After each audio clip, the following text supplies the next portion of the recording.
Olá, eu sou Débora Borges, vou estar convosco neste vídeo em que iremos abordar as principais características para a identificação de algumas das espécies macroalgas presentes na costa portuguesa. Iremos também demonstrar como elaborar um algário.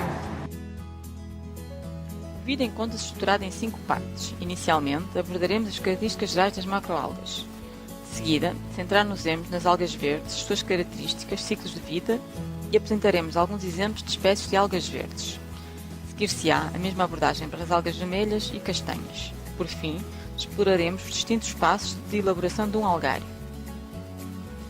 Relativamente às características gerais das macroalgas, algas macroscópicas visíveis a olho nu, podemos dizer que são seres vivos aquáticos que possuem núcleo organizado com membrana nuclear, sendo por isso organismos eucariontes.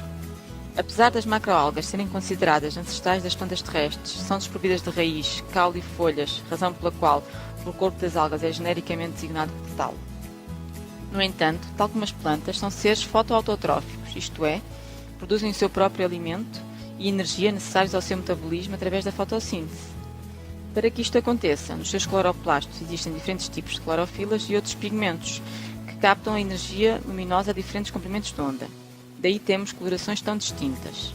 As macroalgas podem viver fixas ao substrato, em suspensão ou até mesmo como epífitas ou parasitas de outras algas.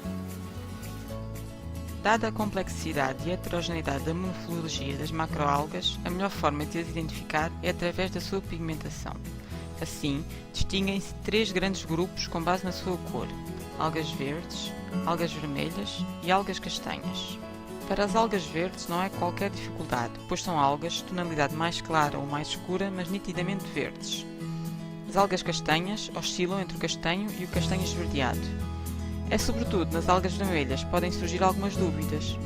Para além das tonalidades nitidamente vermelhas, podem apresentar diversos tons de castanho e, em casos extremos, castanho escuro quase negro.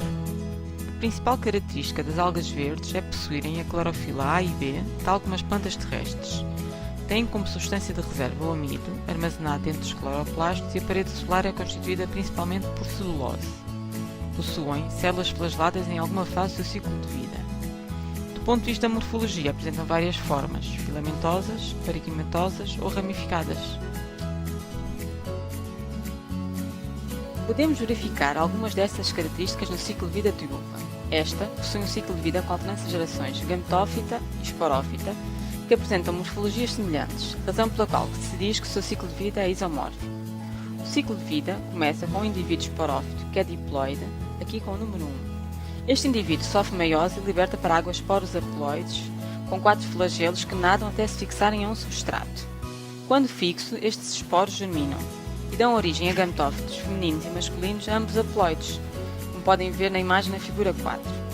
Quando maduros, os gametófitos formam na sua parte central gametanches que sofrem mitose, dando origem a gametas haploides com 2 flagelos. Estes gametas, com sexo determinado, reconhecem-se, fundem-se e formam um zigoto diploide. Este zigoto, após terminar, sofre mitose e dá lugar a um novo esporófito diploide, completando assim o seu ciclo.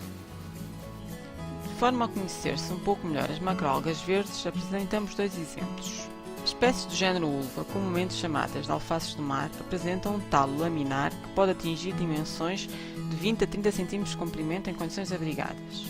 Estas algas são muito comuns ao longo de todo o litoral português e fáceis de encontrar em poças de maré e substratos rochosos, suportando amplas variações de salinidades e concentrações elevadas de nutrientes inorgânicos, pelo que a sua presença é interpretada como um indicador biológico.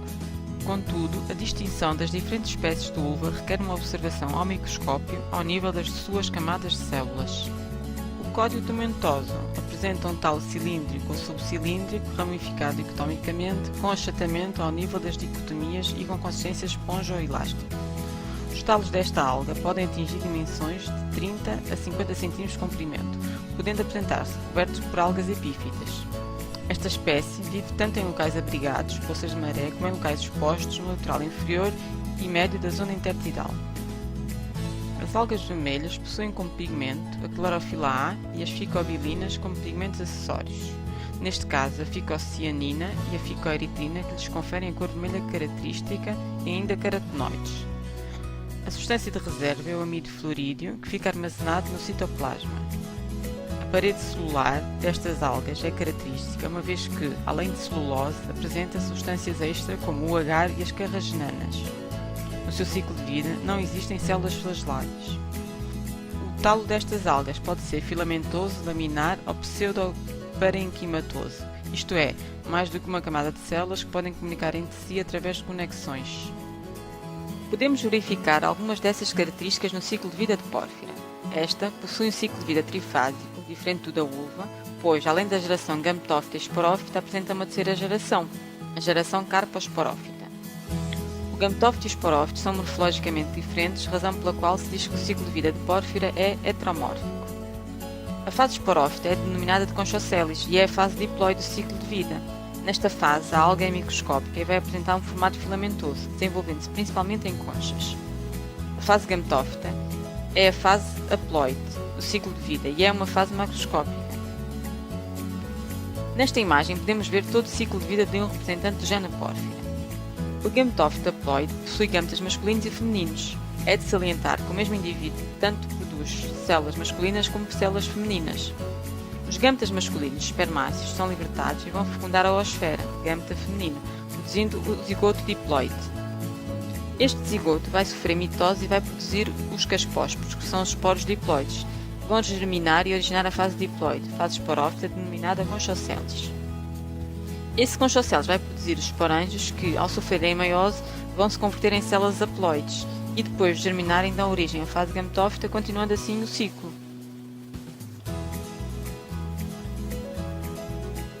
Como exemplos de algas vermelhas apresentamos Osmundia pinnatifida, que apresenta um cheiro e sabor muito característicos, sendo usada em algumas ilhas dos Açores como picles.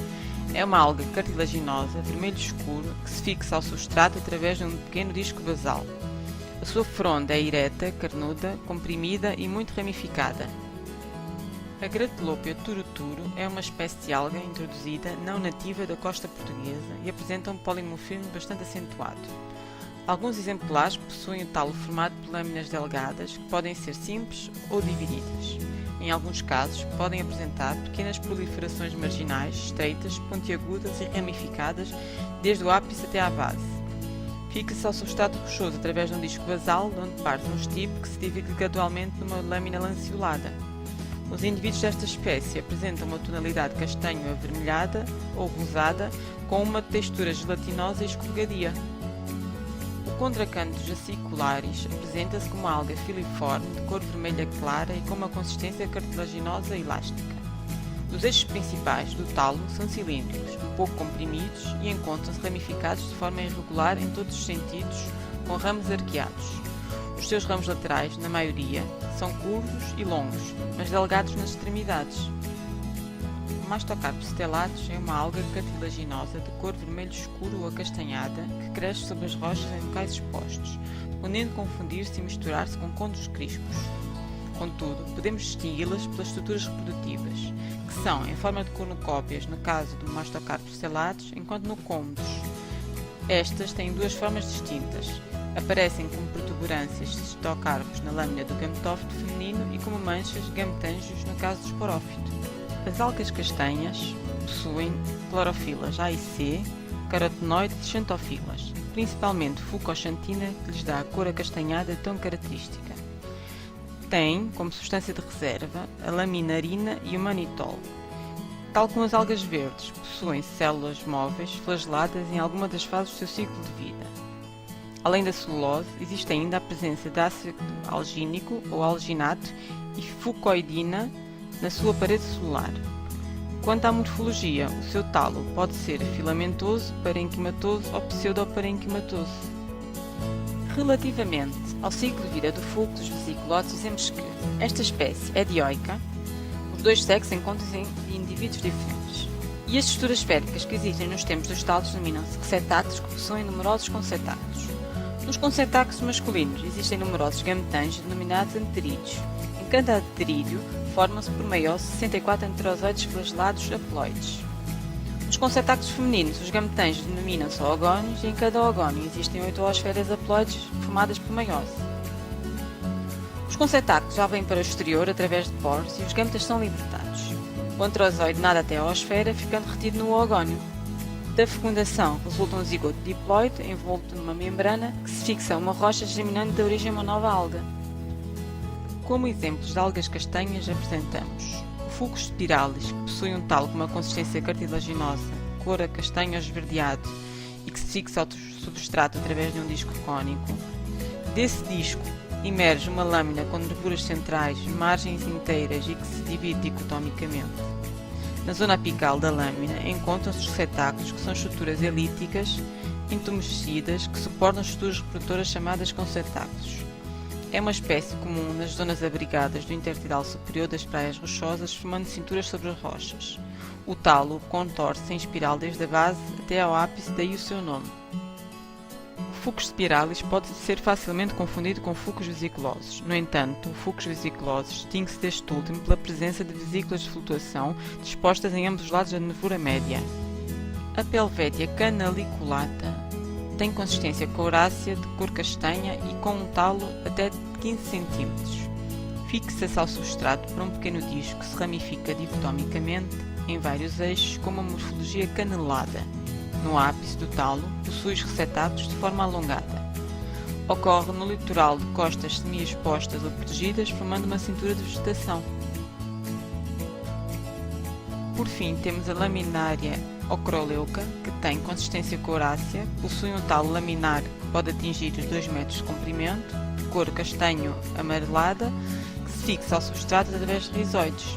Do rizoide parte um estipe liso e cilíndrico, na extremidade do qual se encontra uma lâmina dividida em fitas. Os indivíduos desta espécie encontram-se no litoral inferior das zonas rochosas. O algário é uma coleção científica composta por algas secas escolhidas num determinado local e contém informações a respeito da morfologia, sistemática e distribuição geográfica das espécies. Se devidamente preservadas, as coleções de algário podem manter-se por vários anos. O material necessário para a elaboração de um algário inclui tecido de malha apertada, papel branco, papel de jornal, etiquetas, capas, exemplares frescos, pinças, pincéis, tesoura e agulhas de secação.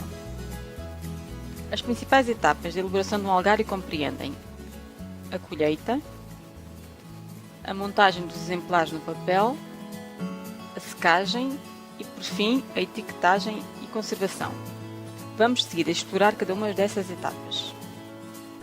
Para a realização de colheitas de macroalgas, devemos conhecer com exatidão o horário e a amplitude das marés das praias onde esta se realizará, pelo que o vestuário e calçado deverão ser adaptados às circunstâncias da previsão meteorológica.